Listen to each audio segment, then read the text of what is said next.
Brighton this evening. Michael Foot, leader of the Labour Party, comes to the TVI conference studio. What's his strategy to beat Mrs Thatcher now? So as Labour puts together the policies that will help to shape its next election manifesto, how does its leader stand in the judgment of those interviewed in yesterday's opinion poll? The question was, do you think Michael Foot would make a better or worse Prime Minister than Margaret Thatcher? Better, said 48%, worse, said 36%. And how does Mr Foot himself view the events of the week here in Brighton and the prospects for his party? He's talking to Llew Gardner. Michael Foot, this week must have gone much better than you could have dared or hope. The day was saved in the end by a handful of Tribune MPs abstaining. Well, we know why they did that. They didn't like Tony Benn. Why did you abstain? Didn't you like either of them? No, I wasn't anything to do with the personalities of the people concerned. I abstained because I am the elected leader of the party, and I believe that I have to deal with the situation after the conference as well as before, and I thought it was better that I should abstain on the actual matter. I've made it quite clear before that I was against any contest taking place on this occasion. But you must have had a preference for one of them, did you not? Well, yes, but that's a different question. Well, I didn't vote because I think it was right for me not to vote, and although many people said I should, I think as it's turned out, people can understand now better the reasons why I didn't do so. And what I want to do, it's pretty evident, I hope, is to use my position as the best way that I can to make the party an effective fighting force, and I think that this conference has been one that has helped us to achieve that. Isn't the real irony of your position, though, the fact that intellectually and emotionally, I imagine, you're much nearer to the thoughts of Tony Benn, but in this desire to preserve unity, to see off the SDP, to stop further desertions, you're now saddled with a deputy leader who opposes almost every aspect, every major aspect of party policy. Well, as I said earlier, I am not, and I think you do, obvious to everybody, very foolish to discuss the matter just in terms of personalities. I thought it would be I'm talking about policy. Yes, I know, I understand. That's why I don't believe I should talk about the policies just by putting the labels of the people on them. It's one of the reasons, incidentally, why I thought that it was wrong for Tony Benn to stand, because Tony Benn is not the representative of those causes. There are lots of others who he stands for certain things, but there are lots of others who stand for them too, and therefore if Tony Benn stood on this particular occasion in these circumstances, he was in a sense jeopardizing some of those causes. There are lots of people, I don't want to give any names, but I could, who supported some of those causes a good deal longer than he has. But he was trying to suggest, I think, to the party in the country, though, that the whole test of these issues was going to be on his election. Well, I think that was an error, but I think that he and others will see it as an error, but I don't want to talk about the past, I want to talk about the future, and I think that this conference has enabled us to put the Labour Party in the position, proper position, of being the real challenger to the government. I think we come out as a much stronger challenger to the government than we were before, and that is what has confounded so many of the prophets.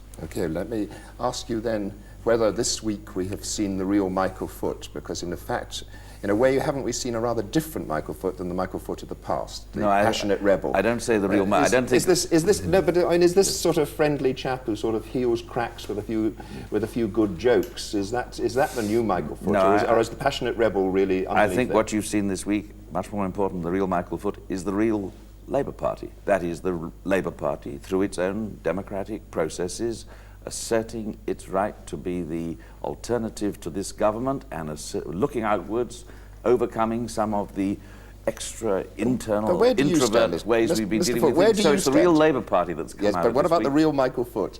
Where do you stand today? Are you still the same passionate socialist, or have you trimmed and compromised? Well, I think people must judge.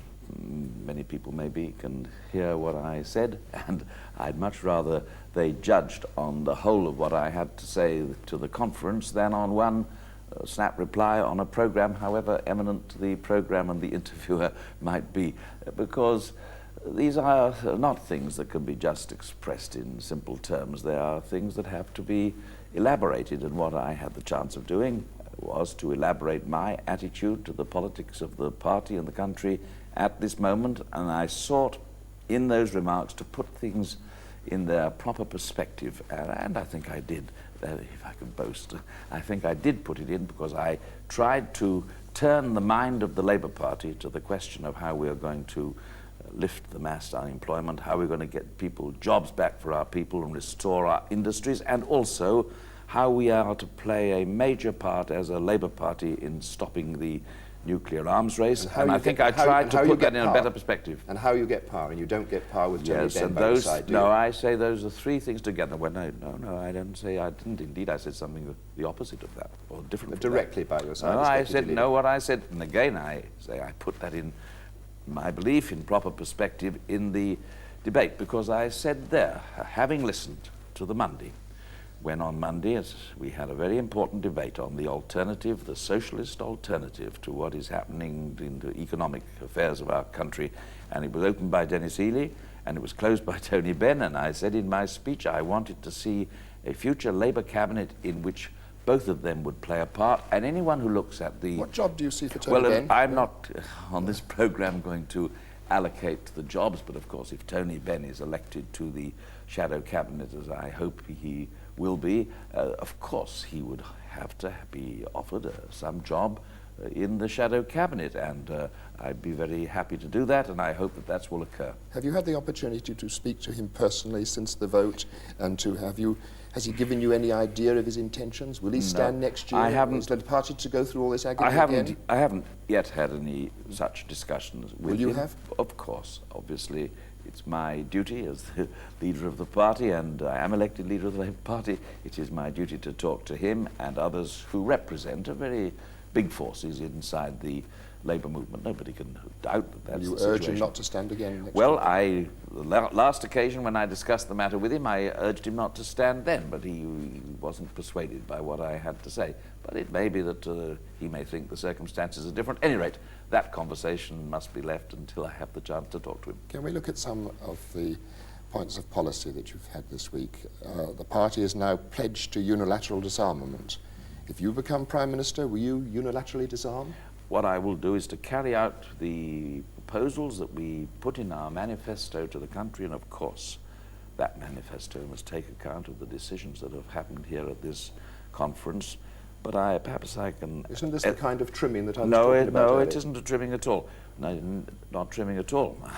Indeed, I was saying the opposite. I was saying that we had to take account of the resolutions that were passed, not saying that we didn't have to take account of it. So, but however, what I'm interested in, and I believe the party's interested in, and certainly the country should be, there's a lot of things that have got to happen in this field of nuclear disarmament and of the arms race, even before we become the government of the country, as I firmly believe after this conference we will.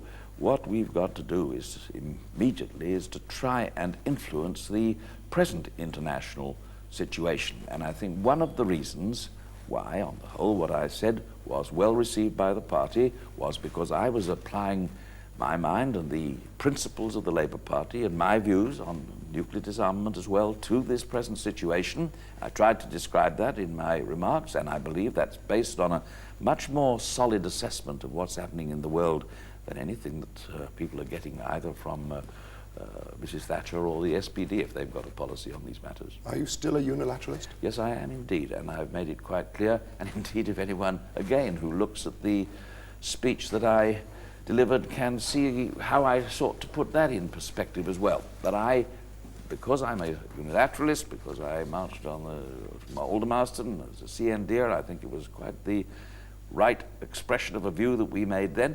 Nonetheless, there are urgent matters of how we are going to get negotiations proceeding now. And those are some of the questions that I've been discussing with the leaders of many of the other socialist parties in Western Europe. And many of those leaders come much more closely towards our point of view than people sometimes recognize. However, we did, as I also said to the conference, but would like to emphasize again, we did last week in Paris adopt a common approach to some of these problems amongst pretty well all the socialist parties in the West. I don't mean to say they're all absolute agreement, but they are a pretty good common approach. And in my opinion, that represents the right kind of foreign policy for our country, for a socialist approach to these matters. And of course, we will not merely be seeking to take unilateral action, but also be seeking to act with many of these other countries. Let's have a look at the economic policy.